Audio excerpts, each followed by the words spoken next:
Hello and welcome back to Planet 40k, another video voted on by our Patreon members. Today is the Devastator squad review, so that's the topic of the day. If you would like to get involved in these votes that determine which videos we cover, pause the video and click the link in the top right of the screen, which will take you to our Patreon page where we've got our tier system that has its own individual benefits. There's also a personal direct communication with myself where we can talk about the game in general and whatnot, but the main thing here is getting involved in the polls so you get the videos you want. Okay, so on to today's video, the Devastator squad, one of your infantry based heavy support options within the Codex.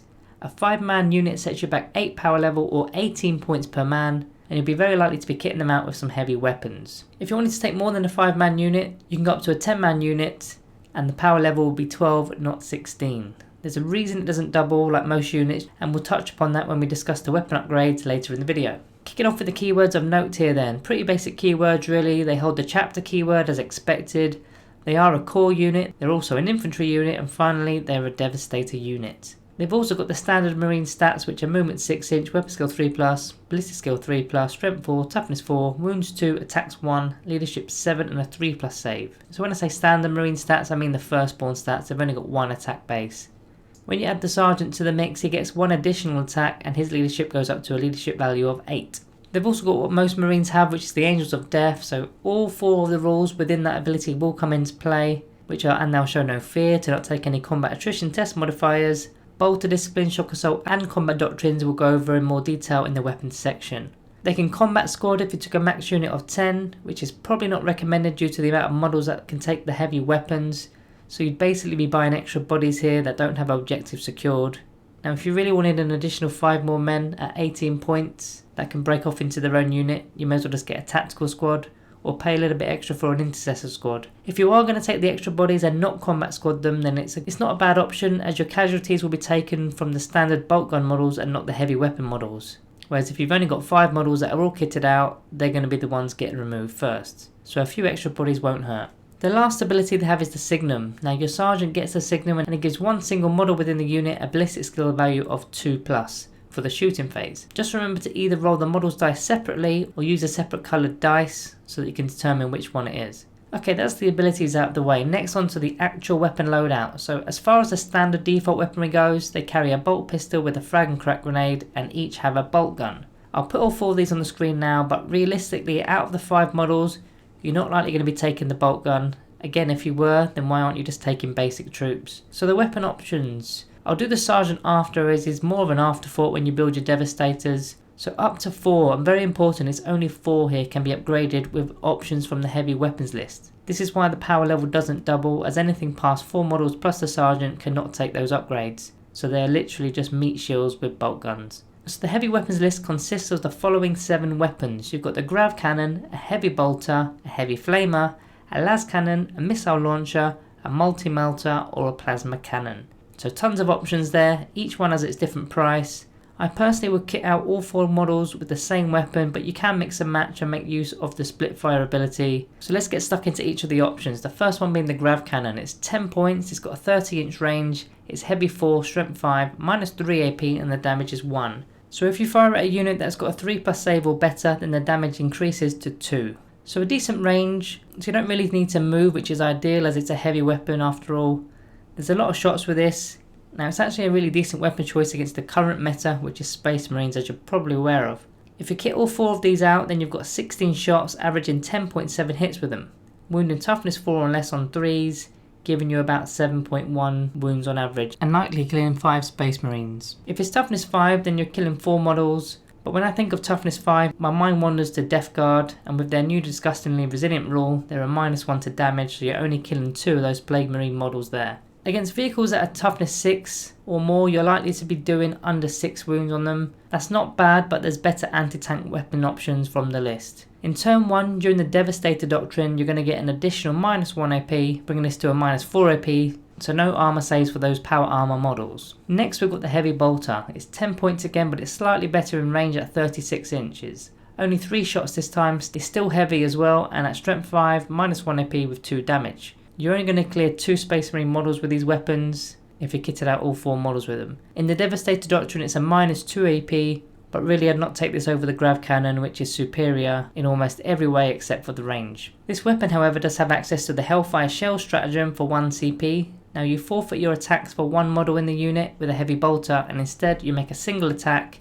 If it does hit the target suffers D3 mortal wounds. If it's a monster, it's going to be a flat 3, so it might be worth using the Signum on this model.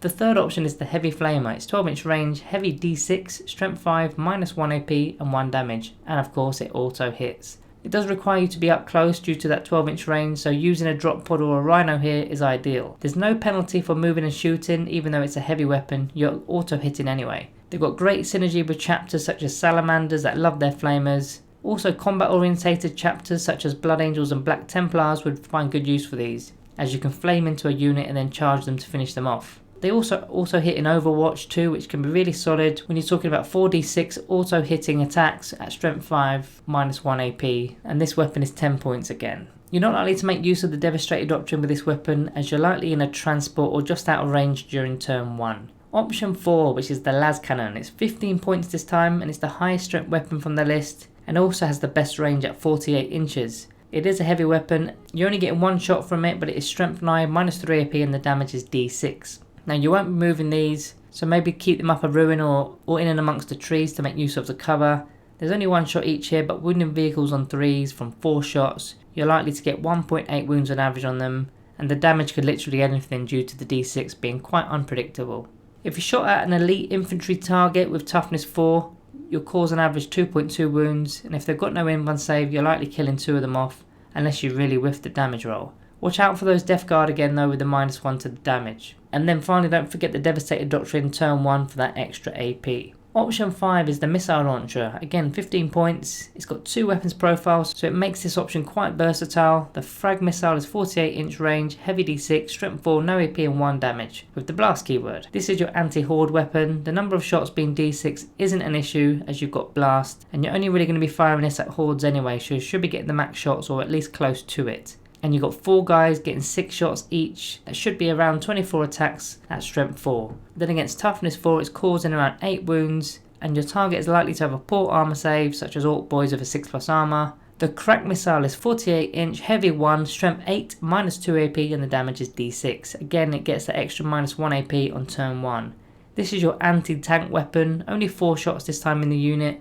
You'd hope for 3 hits when you're using the Signum. The damages are let down with D6 damage, but it does have a max potential of 24 damage if you spike all 4 of the dice. Now with the missile launcher, it's not as strong against infantry as the grav cannon or the heavy bolter, and it's not as strong against vehicles as the las cannon, but you're really buying it for the versatility here. You're able to switch up turn from turn and focus on different targets as the game changes, which is a real strong selling point. The weapon also gains access to the flat missile stratagem for 1 CP. If you target an aircraft, you make a single shot with one of the models, and they'll have a +1 to hit as well. And if it does hit, then the aircraft suffers 2d3 mortal wounds.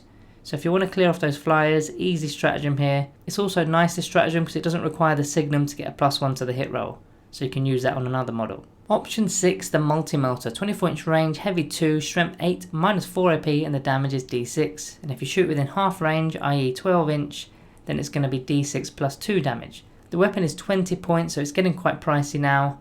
It's great that it's got 2 shots a man. Now the issue here is that it's only got 24-inch range, so you need to move to get into range, and that will incur a -1 to hit penalty for each model. But once you are in range, you're doing a lot of damage, especially within 12-inch range, as each wound caused will average 5.5 damage, and you're likely to get a couple through. This one's probably the best weapon in terms of damage output, but as mentioned, getting into range is where it hurts. Lastly, option 7 is the plasma cannon. This is 15 points. Like with most plasma weapons, it comes in 2 profiles. The standard profile is 36-inch range, heavy D3, strength 7, minus 3 AP, and single damage with the blast keyword. Or if you supercharge it, it's 36-inch range, heavy D3, it goes up to strength 8, minus 3 AP, and the damage is now 2 with the blast keyword. Of course, any ones to hit will destroy the bearer when you supercharge. So plasma has never really been my preferred option. If you don't supercharge this weapon, then it's only 1 damage. Okay, it is D3 shots, but you average 2 of them in a shooting phase, and with the blast keyword it ensures you do that against infantry units. It'll almost go through armor, but that damage just isn't enough for me. The supercharge option is very iffy, as you've got multiple shots here that need to avoid ones. Now if you do get 3 shots with a single model, then there's a 50-50 on whether the guy is dead or not, and in a unit of 4 of them all supercharging, you'd expect casualties. Now of course you could get a captain or some other buff to reroll 1s to lower that risk, but it's still going to be a risk with the amount of shots. Now if all 4 shot and get an average of 2 shots each, out of the 8 shots at least 1, possibly 2 of them will be 1s. Then you of course get to reroll those with say a captain nearby, but you're still running that gauntlet. However, once you do, you'll average 6.2 hits with the rerolls and cause about 5.2 wounds, killing 4 models or 5 in the Devastator doctrine due to the increased AP. None of this takes into consideration the Signum, which will slightly increase both. So that's the options for the 4 models that can take heavy weapons. What about the Sergeant? He can trade his bolt pistol for any pistol from the pistol options or any melee weapon from the melee weapon options. He can also trade his bolt gun in for any combi weapon or take an additional pistol from the list or go for an additional melee weapon. So in theory he could take double melee weapons, but this is a shooter unit so I'm not going to really go through that. In fact for this video I'm going to ignore the melee weapons. Now if you were say a Blood Angels player, it could be a valid option for you, especially when you're kitting out the other guys with the closer range weapons, but you've got better units to get into combat with, so there's no real need to talk about it here. I'll display the options for the Sergeant on the screen now. There's quite a few of them. In particular the pistols have quite a few cool options. The Inferno pistol is virtually a mini melter, which is quite good, especially as it can be fired into combat. So if you can tag a character in combat and fire this, if you survive 2 rounds of combat, then shooting it is pretty mega and there's no lookout sir there. From the melee options you may as well just at least take the Astartes chainsword as it's free. As far as combi weapons go, I'll also display these options. Ideally you want to take the options that match the rest of the unit, i.e. take a combi flamer if 4 of the other guys have the heavy flamers, as it will have the same range so targeting won't be an issue. For the other options such as combi grav and combi melter or the combi plasma, they're much shorter than the actual heavy variant, so it may not even be worth it. But not all enemies sit at full range, so it swings and roundabouts with those. If you don't want to take any of the options, just whack a combi bolter on it. There's one final upgrade for the unit, which is the Armorium Cherub, which is 5 points. It's a 1-use only upgrade and allows a single model to shoot again in that shooting phase. So you put this on the model that has the Signum for sure, so you're hitting on 2s. I'd always take this as it's a huge difference maker and it's only 5 points. Moving on to some stratagems that work best for your Devastator squad. So uncompromising firepower for 2 CP. Continue doing actions while firing. Steady advance for 2 CP, allowing you to move and still be considered to have remained stationary even when you moved in the movement phase. So this is really going to help those heavy weapons to not incur a -1 to hit penalty when you're moving. Adaptive strategy to turn on all the doctrines will return, adding an additional -1 AP modifier to all of your weapons. Next you've got Auspex scan for 2 CP, using your opponent's reinforcement step of their movement phase. If your Devastator unit is not in engagement range, then they can fire upon an enemy that is entering the battle from reserves if they're within 12 inches of the Devastators. So this is quite a big stratagem, this one. Take for example a unit of 5 Terminators that are all kitted out for combat from deep strike into your backline, which is quite unguarded. No one there to protect your Devastators. Usually your guys will be toast if those enemy Terminators make their 9-inch charge. You pop the stratagem and fire everything you've got at them Terminators. You might not clear them all, but you'll get rid of a lot of them. Now we've already mentioned a couple of the stratagems with the weapons, such as the Hellfire shells for the heavy bolter and the flak missile for the missile launcher. You could take both of the weapons and pop stratagems for both in each shooting phase. So let's talk tactics. For me they're a sit back and shoot unit, ideally deploying them high up a ruin if you're using those long range weapons such as your missile launchers and your las cannons. If they're high up, they're unlikely that they're going to get charged. If you're using the shorter range weapons such as the heavy flamer or multi-melter, then you've got options such as your rhinos and drop pods, but they do come at their own expense, although both can score you points within the game and can also be quite a distraction. Not only that, both of the transports provide a bit of tactical blockage as well, and that drop pod can even be used to get out of line of sight. The multi-melter is heavy and doesn't auto hit, so likely to be incurring a movement penalty when using this due to that short range. Or you can opt to use that steady advanced stratagem, but that's 2 CP, it's not cheap. In terms of buffing these guys, there's a few ways. So you've got captains that are extremely handy for the rerolls of 1s, especially with those plasma weapons, and they can also provide a decent melee defense against anything threatening your back lines. Lieutenants also help with their rerolls of 1s to wound. Chaplains are the third option here to buff your shooting capabilities. Use the Catechism of Fire to add 1 to the wounds roll, or the Recitation of Focus to add 1 to the hit roll. Having both by upgrading your chaplain to a Master of Sanctity and putting both litanies on your unit is pretty much hitting and wounding on 2s in most cases. But with the Catechism of Fire, you need to be aiming at the nearest enemy model, so that's the only restriction there. Psychics provide a useful 5+ invuln save with their Psychic Fortress, and your guys will need it. Apothecaries do what they do best, keep healing your guys and bring them back if needed. Now looking at other heavy support options to hand that do a similar role. Eradicators are pretty crazy at the moment in the game right now with toughness 5 and 3 wounds apiece, all carrying those heavy melter rifles. Hellblasters are a bit of a jack of all trades with their heavy weaponry right now. Not as tough as the Eradicators, but still pack a solid punch and at good range. Then of course all the tanks that are much tougher but don't have as much firepower as your Devastators and also lack the options. And when I think about chapters that fit well with the Devastators, just to name a few here, the Dark Angels are a nice fit with their green wing in particular, using Grim Resolve. They're a +1 to hit if they stayed stationary during that movement phase, which suits the unit perfectly. Now Space Wolves have long fangs, which actually can have 5 models carrying heavy weapons, not 4. They've also got access to a few more weapons such as an assault cannon, and have the capability to add a Wolfguard pack leader in Terminator armor to tank a lot of those hits with a 2+ armor save and a storm shield on top. But that's a completely different unit, but they are quite similar. Ultramarines have Codex discipline so they can fall back and shoot, so getting caught into combat isn't the end for the unit. Salamanders get to reroll a single wound dice per phase with their Forged in Battle chapter tactic. Now their super doctrine fits really well, which is Promethean Cult, which is a +1 to wound with all melter and flamer weapons while in the tactical doctrine. So that's 4d6 heavy flamer attacks that auto hit and wound on 2s against anything toughness 4 or less. Yes please. Raven Guard and their Shadow Masters is also valuable here, as they're very likely to be 18 inches away, so will gain light cover. And if they're already within a terrain feature, then it's also going to be a -1 to hit if you're firing more than 12 inches away because you're giving them dense cover.